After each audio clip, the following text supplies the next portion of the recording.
Good morning students. पिछले lecture में हमने एम्पलीफायर्स के अंतर्गत होने वाले विभिन्न प्रकार के डिस्टोर्शंस में से एम्पलीट्यूड डिस्टोर्शन का अध्ययन किया था। अब हम बात करते हैं आज फ्रीक्वेंसी डिस्टोर्शन क्या होता है।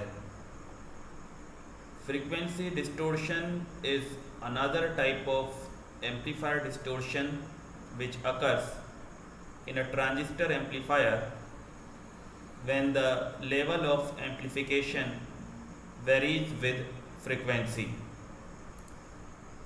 Many of the input signals that a practical amplifier will amplify consist of the required signal waveform called the fundamental frequency plus a number of different frequencies called harmonics superimposed onto it. Normally, the amplitude of these harmonics are a fraction of the fundamental amplitude and therefore have very little or no effect on the output waveform. However, the output waveform can become distorted if these harmonic frequencies increase in amplitude with regards to the fundamental frequency. For example, consider the waveform below. तो साथियों, हमने अभी देखा कि जो frequency distortion होता है वो ट्रांजिस्टर एम्पलीफायर में होता है, जबकि जो लेवल ऑफ एम्पलीफिकेशन है वो फ्रीक्वेंसी के साथ परिवर्तित होता है।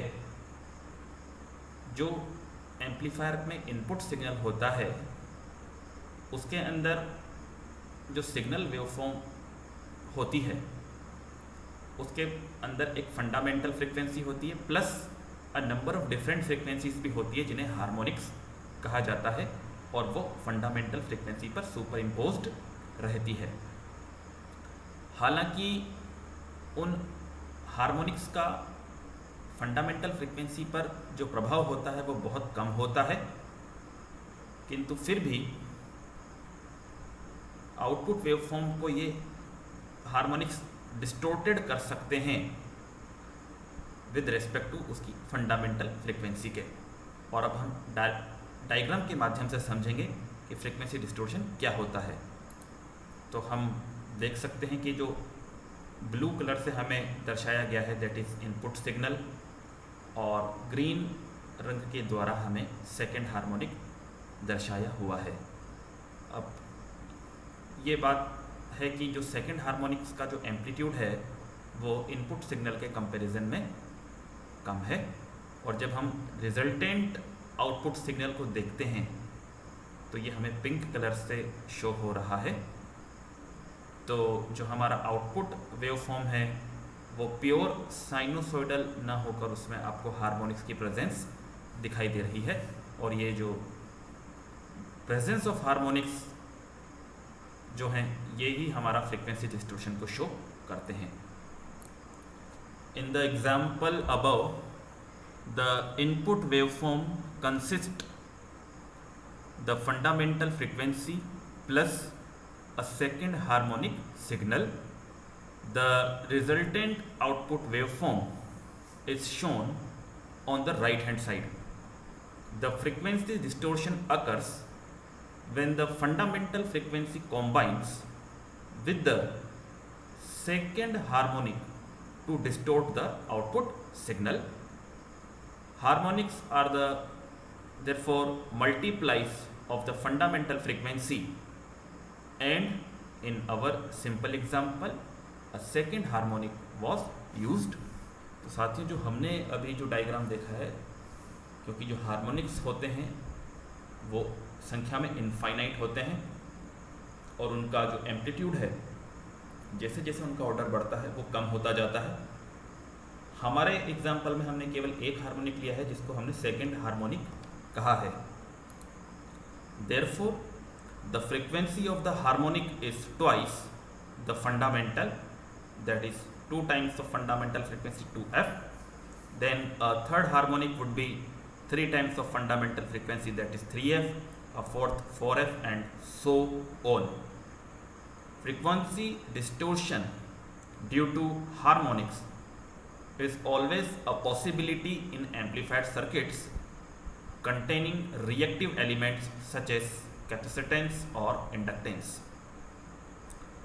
तो जिन भी ट्रांजिस्टर एम्पलीफायर्स के अंदर रिएक्टिव एलिमेंट्स अर्थात कैपेसिटर और इंडक्टर का इस्तेमाल होता है, वहाँ पर फ्रीक्वेंसी डिस्टोर्शन होने के संभावना बनी रहती है। अब हम बात करते हैं तीसरे प्रकार के डिस्टोर्शन अर्थात फेज डिस्टोर्शन, जिसे डिले डिस्टोर्शन भी कहा जाता है। फेज डिस्टोर्शन और delay distortion is a type of amplifier distortion which occurs in a non-linear transistor amplifier when there is a time delay between the input signal and its appearances at the output. If we say that the phase change between the input and the output is 0 at the fundamental frequency, the resultant phase angle delay will be the difference between the harmonic and the fundamental. This time delay will depend on the construction of the amplifier and will increase progressively with frequency within the bandwidth of the amplifier. For example, consider the waveform below. तो जो phase distortion होता है वो non linear transistor amplifier के अंतर्गत होता है, और कब होता है, जबकि there is a time delay, समय अंतराल हो इनपुट सिग्नल और आउटपुट सिग्नल के बीच में। चित्र के माध्यम से फेज डिस्टोर्शन को समझाया हुआ है। ये हमारा नीले रंग से इनपुट सिग्नल है जो फंडामेंटल फ्रीक्वेंसी को रिप्रेजेंट कर रहा है, और ग्रीन कलर के सिग्नल से हमारे सेकंड हार्मोनिक को दर्शाया गया है। और because of this second harmonic the output signal, जिसे पिंक कलर से इंडिकेट किया गया है, आप देख सकते हैं उसका और इनपुट के बीच का जो टाइम डिफरेंस वो हमें इस डायग्राम में नज़र आ रहा है, जो कि सेकंड हार्मोनिक की वजह से हुआ है, और इसे ही हम फेज डिस्टोर्शन और अथवा डिले डिस्टोर्शन कहते हैं। Other than high and audio amplifiers, most practical amplifiers will have some form of amplifier distortion, being a combination of both frequency distortion and phase distortion together with amplitude distortion.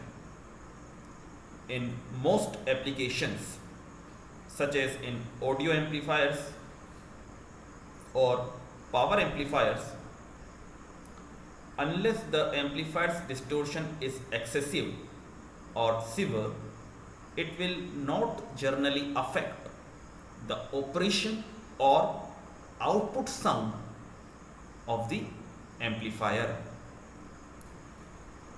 So students, पिछले वाले lecture को मिलाकर और इस lecture में हमने 3 प्रकार के एम्पलीफायर डिस्टोर्शंस का अध्ययन किया है, जिसे एम्पलीट्यूड डिस्टोर्शन, फ्रीक्वेंसी डिस्टोर्शन और फेज डिस्टोर्शन के नाम से जाना जाता है। आशा करता हूँ ये दोनों वीडियो आपके लिए सहायक सिद्ध होंगे और आप इसका लाभ अवश्य लेंगे। धन्यवाद।